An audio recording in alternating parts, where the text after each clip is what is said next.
Hello, everyone. Welcome to my presentation. I'll be talking about a paper on the non-extensive entropy's impact onto thermodynamics and phase structure of Kerr-Newton black holes. Black holes are among the most intriguing predictions of Einstein's theory of general relativity in the 1970s. Pioneering works by Bekenstein and Hawking revealed that black holes possess entropy and radiate thermal energy, drawing deep connections between gravity, quantum theory, and thermodynamics. While the Bekenstein-Hawking entropy successfully describes many thermodynamic properties of black holes, it is derived from standard statistical mechanics, assuming the underlying degrees of freedom obey Boltzmann-Gibbs statistics and the entropy satisfies classical sensitivity. However, in scenarios with strong gravitational fields or long-range interactions, like black holes, the Boltzmann-Gibbs theory may not be adequate to define entropy correctly. There have been efforts to generalize the entropy formula to account for non-extensivity and non-additive compositions. Two prominent frameworks in this direction are Salas and Renier entropies, which aim to better describe complex systems with long-range correlations. Here is the Salas entropy formula. You can see the equation on the right, and ST describes the entropy of the system. So here we have A, which is the horizon area of the black hole. A0 is the Planck area. The positive parameter delta is a non-extensivity parameter, and gamma is a normalization factor. And here we have a limit case where delta equals gamma equals 1. Both delta and gamma govern departures from the standard Bekenstein-Hawking temperature profile in the Salas scenario for black holes. When delta exceeds 0.5, we observe a scenario close to the standard case, where the temperature showcases a global maximum. Conversely, for delta values less than 0.5, an intriguing shift occurs as the temperature exhibits a monotonic increase without reaching a maximum. At the critical delta value of 0.5, a notable phenomenon emerges. The temperature asymptotically approaches a constant value. The asymptotic behavior signifies a critical point in the thermodynamic evolution of black holes, indicating a unique equilibrium state. As we increase the parameter gamma, we observe a shift in the maximum temperature towards larger mass values. This can be seen on the graphs on the right, which exhibit mass values along with the entropy, with different values of delta and gamma. Next, we have the Renier entropy.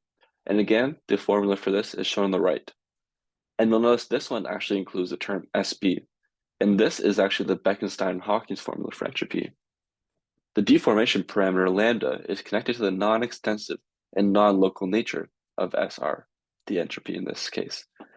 And this is such that the SR entropy goes to the Bekenstein-Hawking entropy as lambda approaches 0. The behavior of the temperature in this case exhibits some fascinating features depending on the value of lambda.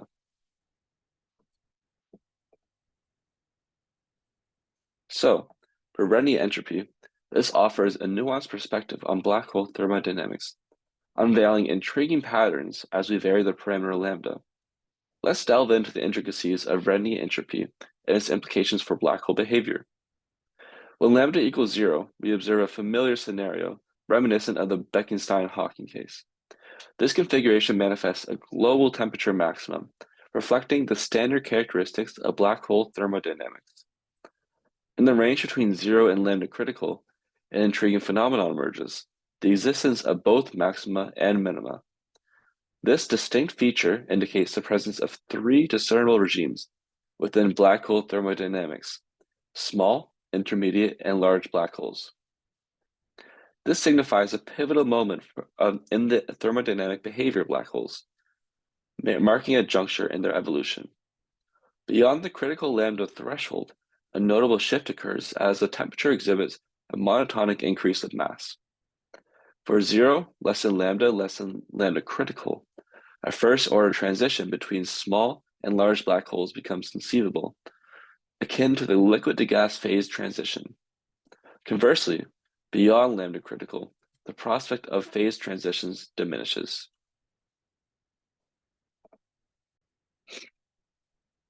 Thermodynamic stability. To investigate the thermodynamic stability, we consider two distinct ensembles, microcanonical ensembles and canonical ensembles. In the microcanonical ensemble, black holes are considered isolated systems devoid of external heat exchange. This framework is particularly pertinent for studying stability against perturbations, providing valuable insights into the intrinsic stability properties of black holes. In the canonical ensemble, black holes are envisioned to be surrounded by a thermal radiation bath at a fixed temperature.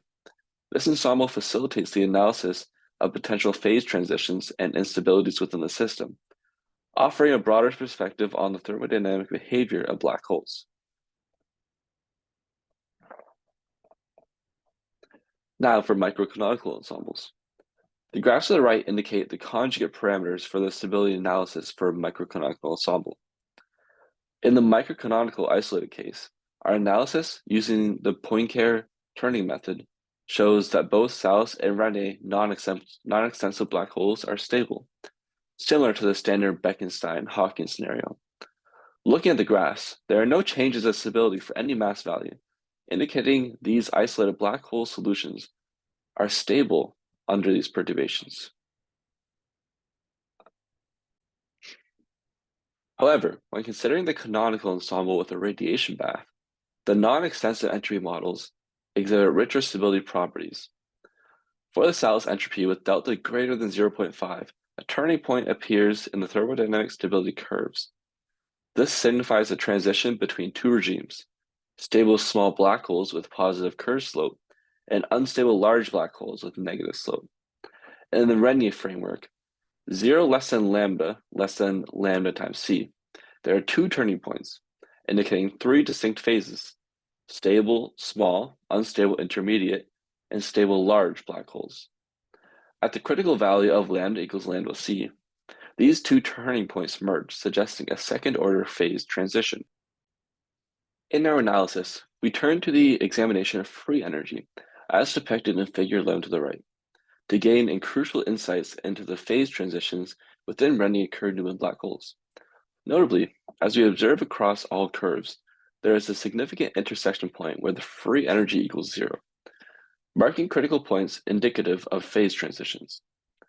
Interestingly, we notice a stark contrast between smaller and larger KMBHs. While smaller ones exhibit positive free energy, larger ones possess negative values.